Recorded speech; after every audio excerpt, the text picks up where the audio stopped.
The Exorcism of Claire Devereaux. Chapter 16. What the Machines Can't Say. Scene 1. The doctor's notes. The exam room was too bright, its white edges humming with a kind of forced optimism. A wall clock kept patient time. Rachel and Claire sat side by side on the papered table, the paper crinkling each time either of them remembered to breathe. The door knocked once and opened. Dr. Lena Shaw, early 40s, trim, unflustered, stepped in with a tablet and a practiced human smile. Rachel, Claire. She shook their hands, warm and dry. "I've reviewed the labs you did this morning." Claire perked up, hands folded with schoolgirl neatness. "All normal," Dr. Shaw said. "Electrolytes, thyroid, inflammatory markers, CBC, nothing out of range. Vitals good, no fever, no infection. On paper, you're healthy." Rachel's relief was immediate and unsatisfying. "But she isn't acting healthy." Claire gave her a sideways look, playful. "Translation. I'm dramatic." "Translation," Rachel said evenly. "You've been not yourself." "I'm concerned." Dr. Shaw nodded, taking the charge out of the air. "Normal labs are reassuring, but they don't rule out everything." She sat, leveling her voice with their eye line. "Sometimes symptoms can be psychological, stress, grief, sleep deprivation. That doesn't mean imagined. It means the brain is responding." Rachel leaned in. "Then we should treat the mind. Therapies, consults, whatever it takes. And we will if we need to," Dr. Shaw said. "But first I want to be thorough. There are hidden causes labs can't see, rare infections, small vascular issues, a mass. We need imaging, head and neck, MRI. Claire's smile wavered. "The big loud tube?" "It's loud," Dr. Shaw admitted, "but safe. No radiation. If the scans are clean, we'll look at anxiety, sleep, maybe a short inpatient observation if symptoms escalate, one step at a time." She tapped an order. Moments later, a tech in navy scrubs appeared at the door. "I'm Evan, the MRI tech. If you'll follow me, I'll take you back to the MRI room." Claire slid off the table, smoothing her sundress purely out of habit. "Lead the way, Evan," she said, tone bright enough to be a dare. Rachel exhaled. "I'll be right behind." Scene 2. The MRI machine.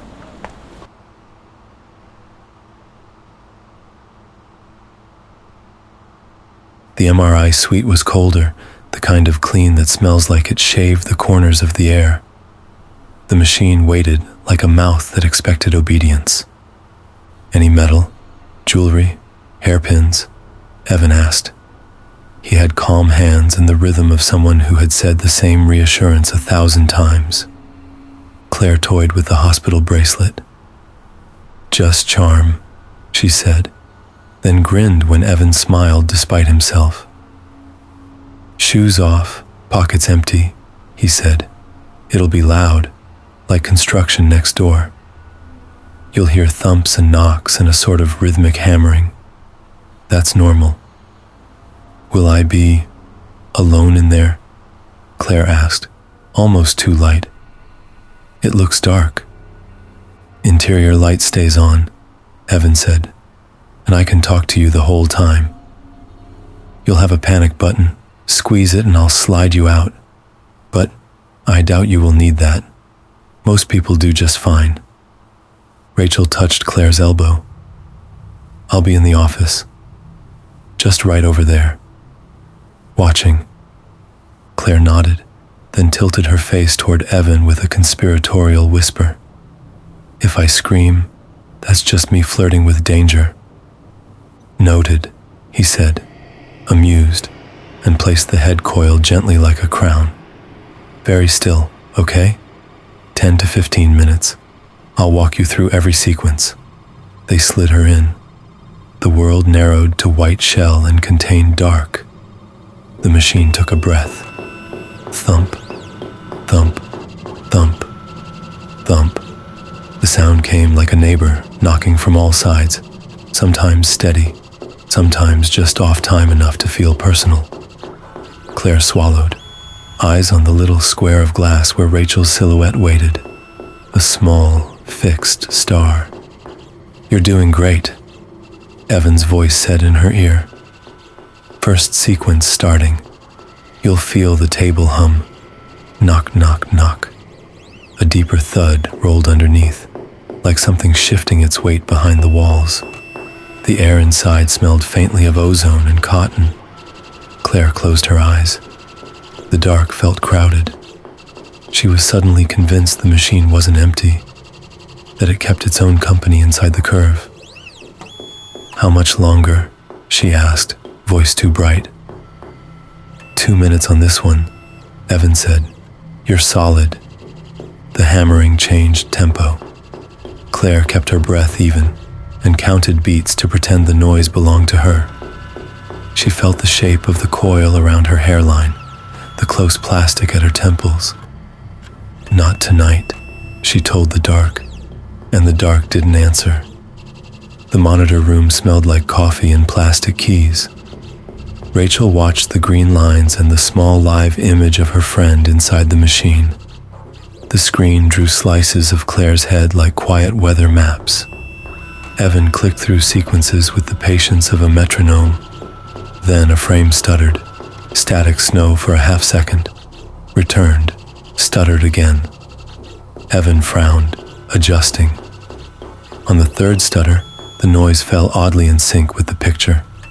A pale oval of interference gathered near the inner table of the skull, like smudged breath on glass. The next slice, smoothed clean. The next. Rachel leaned in. In the grain, something like a face, pressed toward the curve. Not detailed, not even definite. Just a sinister smile, suggested by shadow. A set of teeth the brain made from absence. "Do you see that?" Rachel asked, heart laddering up her throat. Evan didn't look away from his console. "I see artifact. Happens with motion, or if the sequence gets a little noisy." He toggled a calibration. "Hold still, Claire. You're doing perfect." The grin, if that's what it was, didn't move. The next frame was clean. Rachel realized she had stopped breathing and let the air back in. Slow, as if the room might shatter. "Last sequence," Evan said. 30 seconds. Thump, thump, thump. The sound marched on, patient and mechanical.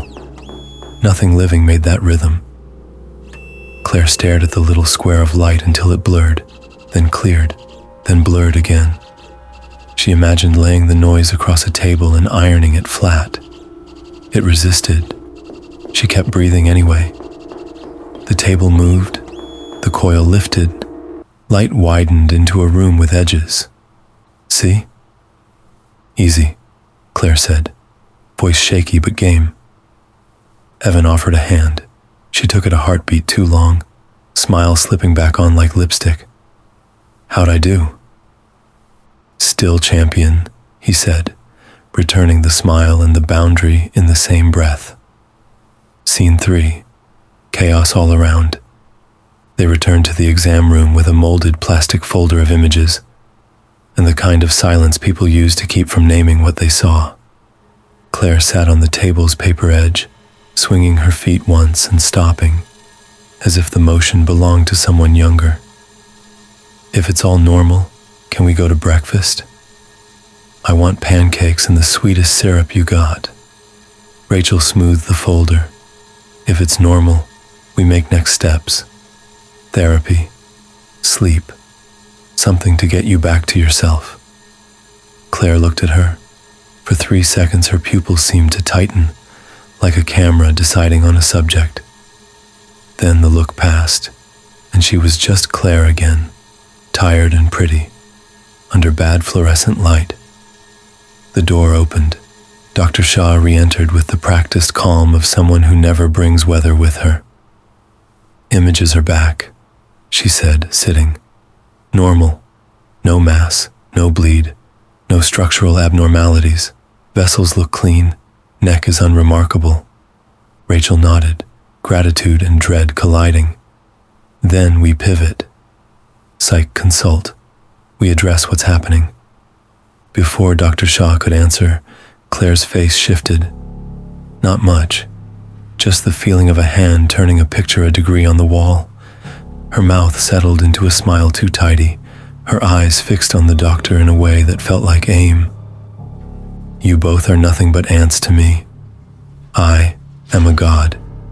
Pray to me, so I don't stomp you out of existence," Claire said eerily, a beat of stunned air.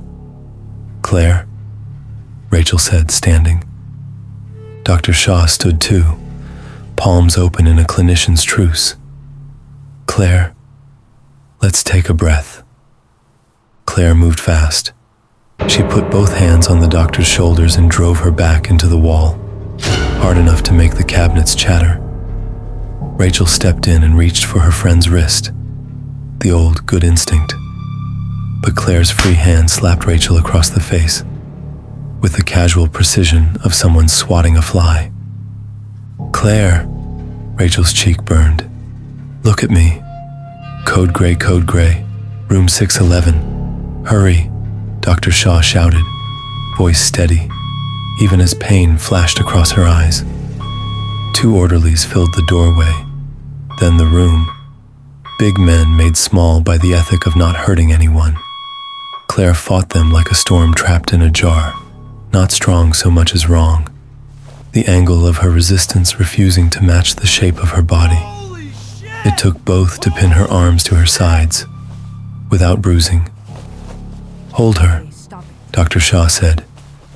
She prepped a syringe with swift, neat hands, short-acting anxiolytic.